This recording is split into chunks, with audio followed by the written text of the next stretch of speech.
Hey tankers, how's it going? This is Atomic Irishman, and I'm going to try a little bit of a demo here with the Overwolf application with video recording. And I got a number of tanks here. I've got the Russian Matilda, a personal favorite of mine, loads. Um, I absolutely love this tank, despite how slow it is. It only goes about 25 miles an hour, but you'd be surprised at how durable it is, and the gun is actually quite impressive for the tier. Um, I've won several games with it, and to say I'm overall impressed with the performance. My other tank is a T-15, one of the most recent, one of the most recent German premium light tanks to come out in the previous patch, and I gotta say it's actually pretty impressive itself. The gun does a decent amount of damage. It's relatively fast, about 60 miles per hour. Decent speed, to be honest, and good at killing artillery for sure.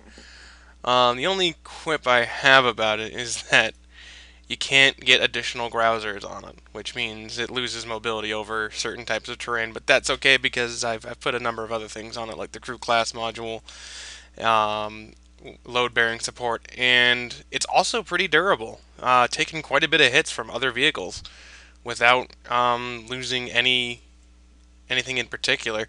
So I stand behind this one pretty fully. This is the Skoda. Now, T25 is actually a lot of fun. Um, I was relatively impressed with it at first because of how durable it is, as well as the T15. The gun is okay, but I wouldn't say that it's anything to write home about. I do love the shape of the tank, though. It is interesting. It's different. I like to call it the rhombus tank because of the turret. Um, it performs well for a tier 5, but like as a tier 5 it has trouble getting placed properly, but it's actually relatively okay to use. And we're moving on to one of my personal favorites in the entire German tree, um, the VK3001H, or as me and my friends call it, the Vicky 3001H. Um, I certainly love this tank because it's among all of the VKs, it's the fastest tank you can get. Um, and it's just a great tank. It's really fast, really mobile, and if you have a preference for guns, I'd recommend the 75 millimeter over the 88. It's just that the 75 has better penetration, lower damage, but better penetration and overall better accuracy, especially while on the move. The 88 I'd prefer for damage if I'm going for damage over accuracy and penetration, but stick to the 75 and I think you'll do all right. Um, Additional notes about this tank: crew class module, rammer, and I don't have it quite yet, but if you get either, I'd recommend getting enhanced optics, the coated optics versus the binocular, because this is a tank you want to spend most of your time on the move with.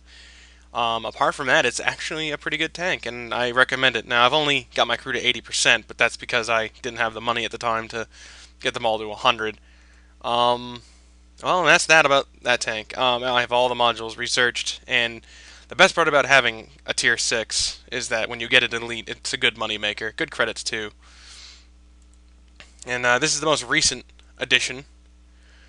Um, the Panther, you all know what it's like. Now, I love the Panther right off the bat, just to be honest. I've got the crew to 100%. I'm working on camo. The tank is relatively slow. I don't have all the modules researched. I still need to get the engine. But apart from that, the tank is incredible. Absolutely one of the most enjoyable tanks I've ever had the pleasure of using. Um, if there's one thing I had to say about it, it's that the long 75, or the L100 gun, as I like to call it, or the long 75 as it gets called. It's a disturbingly long gun, which I don't have normally a problem with, but it can really make you stand out if someone pays enough attention. The high penetration and the okay damage are enough to get you along. What you rely on with this tank is definitely the penetration, though, and along those lines, it works pretty well. But it's not going to be very effective unless you use it in a long range setting, which means maps like Himmelsdorf, Ruhenberg, anything with any sort of terrain deformity or solid wall is going to make sniping difficult. Although I guess Ruhenberg isn't so bad because it's got a park that you can frolic through and snipe people with. Apart from that, the Panther is just a fantastic tank, absolutely fantastic, and I love it. Um, I use crew class module again, rammer, and coated optics. That's kind of like my big three for any German sniping tank. And what was I going to say? The thing that I like most about this tank is just the design. I mean, look at that. You can't get enough. It's beautiful in every way you look at it. There's nothing that offsets you. The only thing that does bug me actually about the aesthetics of the tank is the turret, because most of the tanks late tier tend to share the same turret as the all medium tanks seem to share this turret, this iguana turret, I like to call it, because of the funky look. When you look at it from the front, you kind of think iguana. At least that's how I think of it. And of course, no tank collection would be complete for a Wallet Warrior without the low. Now, a couple comments about the Wallet Warrior, controversy. It's not really as cracked up as it is, as people make it out to be. The low is a fantastic tank for tier 8, but after tier 8, it immediately gets more difficult for it. The tank has excellent performance. I mean, it's kind of slow. It's a practice in patience, and certainly it's a sniper's tank. It has decent armor in the front, but it kind of crumples under pressure from the sides or the rear. A little tip for those trying to figure out the weak points of the low: the sides of the turret and the rear are relatively vulnerable, as on most other tanks. However, on the low, it seems to be a particularly easy spot to hit. Only 80 millimeters of protection. And if you're looking for another vulnerable spot, the bottom plate on the front of the tank here, right there, is also a very good place to hit. A bit of a challenge for any tank with accuracy below, or accuracy that rates below 26 or 0.26 or higher. For this tank, I use the same sniper setup. I use rammer, coated optics, and crew class. Relying on its armor at first, I decided to use Spall Liner, but in the end, the Spall Liner didn't do too much in the way of protecting the low, because ultimately the low is definitely an HE magnet. Some other notes about the low: it's extremely, extremely slow, and you have to really keep your wits about you, being one of the slowest tanks on the field next to the yeah, you're one of the slowest tanks in the field next to the mouse, so you have to really keep on top of that. And I prefer to have firefighting, a med kit, and I also prefer to have a consumable repair kit. The repair kit I use almost exclusively to repair the engine or the gun or the turret, because those are the three big threats to the low if he loses it. The engine will reduce your speed drastically. Instead of going 35, you'll end up only going 10 to 18 miles an hour, and that can really hurt your cross-country mobility, and going up a hill is just agonizing in this tank already. So the engine is a priority fix over the gun or the turret. In that order, though, it goes engine, gun, turret, because a low that can't fire is a dead low, and a low that can't aim is also a dead low. But your engine is, pound per pound, one of the most important things for the low to repair. I mean, it must be important for every other tank, but it's recommended that you repair the low's engine before anything else. So those are all my tanks, and I'm gonna play a game here real quick. I'm gonna use my Panther because I really want to get as much on that as I can. And I'm also going to make sure I save enough money to buy the VK3002 again, which regrettably I've sold in order to get the Panther. So let's, okay. That's not really a bad matchup. Now, when I look at this screen, um, I try to figure out what I can kill effectively. So anything below me, I know I can hurt. Anything above me is going to be a bit of a challenge. Um, a little on the T20, T28. I've had a similar experience, I guess, to a friend of mine who said that the T28 was a monster to fight in city conditions, as well as the T95. I guess that front mantle armor is actually pretty thick, and I've had no trouble with this gun penetrating T28 from any other side, but I've had relative concerns with everything else. So I'm gonna go up on the hill here and see if I can cause some severe damage. You know what? I'm gonna turn audio down.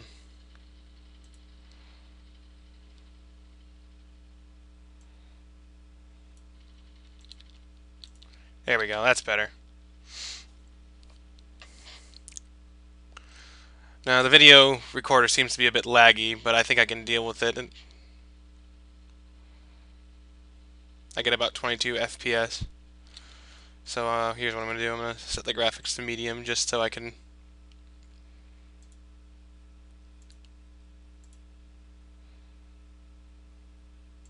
Actually, I'll do that after. It seems like I have to restart.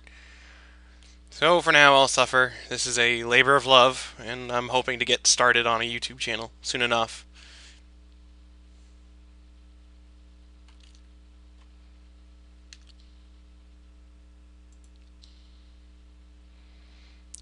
And if you're wondering about the mod I'm using, I don't know the exact name, but it's a HUD mod that a friend of mine found on the World of Tanks forums that was originally Russian, I guess, or something, and translated in the maker, not the maker, but someone translated it into American, so it would be easier. Translated to American, how about that? Translated into English, so that we would be able to use it as well. And unfortunately, I seem to have a graphical error with. For those of you who use it, I seem to have a graphical error with the Type 2 indicators, or the Type 2 HUD, that when I go into sniper mode, I don't get the full experience.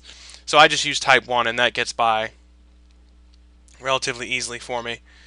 A little bit about the game I'm playing right now. My main concern is mostly the heavy tanks on the other team, but looks like we're doing okay. Looks like we got a VK3001H coming across the field here.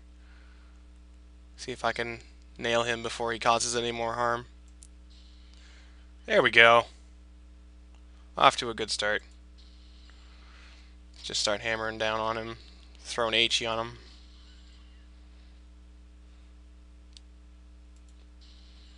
Ooh.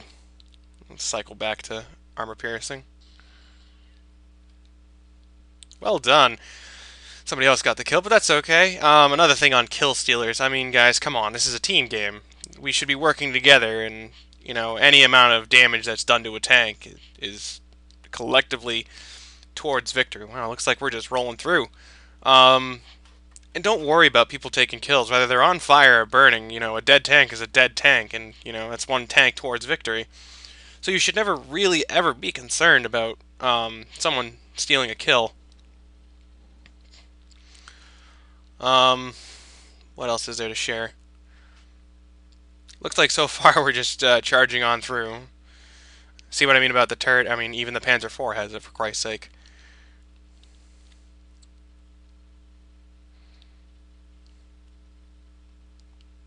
One of the most frustrating aspects about the game that I think I should address is the fact that there's invisible tanks. I'm not entirely clear whether or not that's a glitch or a hack, but really, that's not what I'm entirely concerned about. Did I get him? Nope.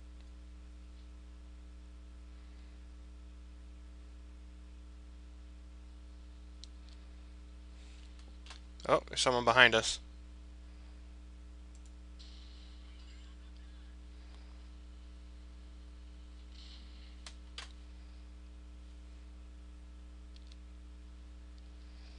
Oh, looks like the tiger's back.